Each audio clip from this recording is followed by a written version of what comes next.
안녕하세요. 오늘 우리는 부모의 말이 아이의 뇌를 살립니다는 주제로 함께 이야기하려고 합니다.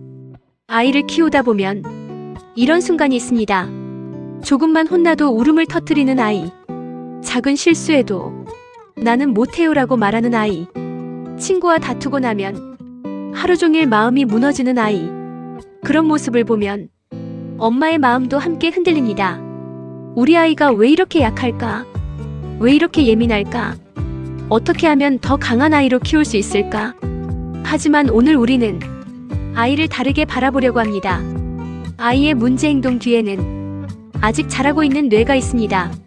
아이의 눈물 뒤에는 표현하지 못한 감정이 있습니다. 아이의 포기 뒤에는 다시 일어나는 방법을 아직 배우지 못한 뇌가 있습니다. 회복 탄력성은 상처를 받지 않는 힘이 아닙니다. 회복 탄력성은 상처를 받은 뒤에도 다시 일어나는 힘입니다. 넘어지지 않는 아이가 강한 아이가 아닙니다. 넘어져도 다시 일어나는 아이가 진짜 강한 아이입니다. 그리고 그 힘은 타고나는 것만이 아닙니다.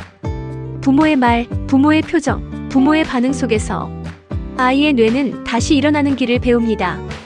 아이의 뇌는 어른의 뇌와 다릅니다. 특히 감정을 조절하고 상황을 판단하고 다음 행동을 선택하는 전전두엽은 아직 자라는 중입니다. 그래서 아이는 화가 나면 바로 소리칠 수 있습니다. 속상하면 울 수 있습니다. 무서우면 피할 수 있습니다. 실패하면 자기 전체가 실패한 것처럼 느낄 수 있습니다. 그때 부모가 이렇게 말하면 아이의 뇌는 위협을 느낍니다. 왜 그것도 못해? 몇 번을 말해야 알아듣니? 너는 왜 이렇게 약하니? 다른 아이들은 다 잘하는데 너는 왜 그래? 이 말들은 아이의 마음에만 상처를 주는 것이 아닙니다. 아이의 뇌에 위험 신호를 보냅니다.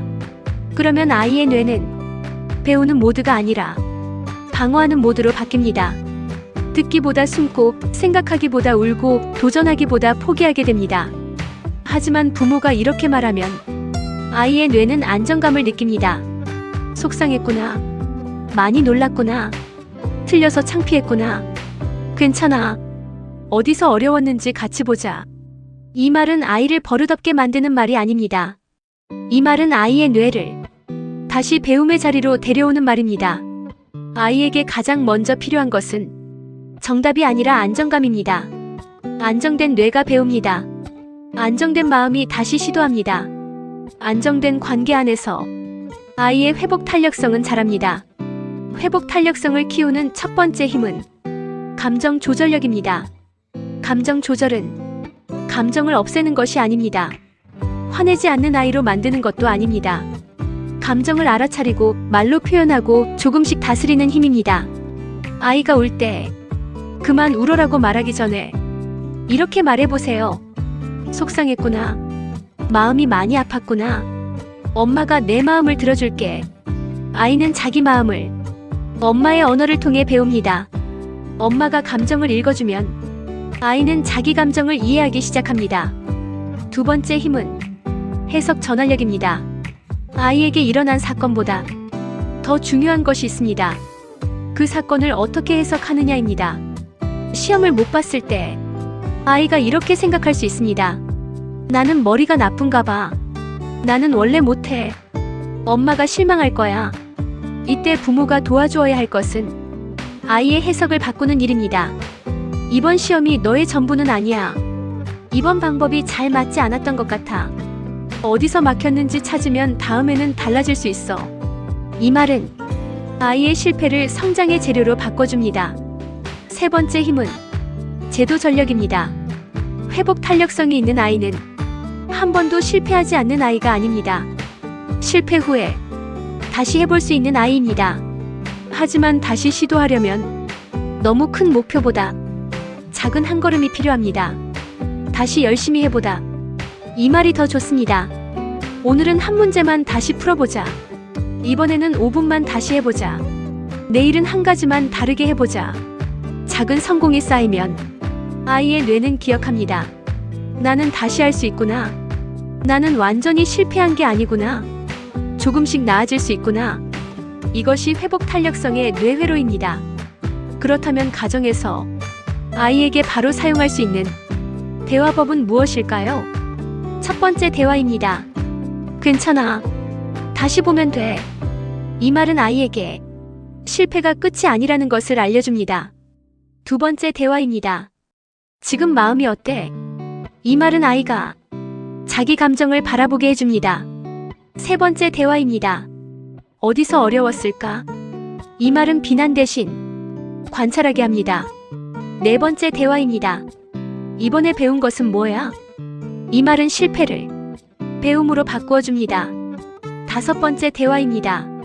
다음에는 한 가지만 다르게 해보자. 이 말은 아이에게 다시 시작할 용기를 줍니다. 참가자 여러분, 아이를 강하게 키운다는 것은 아이를 차갑게 대하는 것이 아닙니다. 눈물을 참게 하는 것도 아닙니다. 혼자 버티게 하는 것도 아닙니다. 진짜 강함은 사랑 안에서 자랍니다. 안전한 관계 안에서 자랍니다. 엄마는 내 편이야. 실패해도 괜찮아. 다시 해보면 돼. 엄마가 함께 할게. 이 말들이 아이의 마음에 쌓이면 아이의 뇌는 다시 일어나는 법을 배웁니다. 아이에게 필요한 것은 완벽한 엄마가 아닙니다. 아이에게 필요한 것은 다시 시작할 수 있도록 곁에 있어주는 엄마입니다. 회복 탄력성은 혼자 버티는 힘이 아닙니다. 사랑 안에서 다시 일어나는 힘입니다. 오늘부터 아이가 넘어졌을 때 먼저 판단하지 말고 아이의 뇌가 지금 무엇을 느끼고 있는지 한 번만 바라봐 주세요. 그리고 이렇게 말해주세요. 괜찮아. 엄마가 내 마음을 알아. 다시 해보자.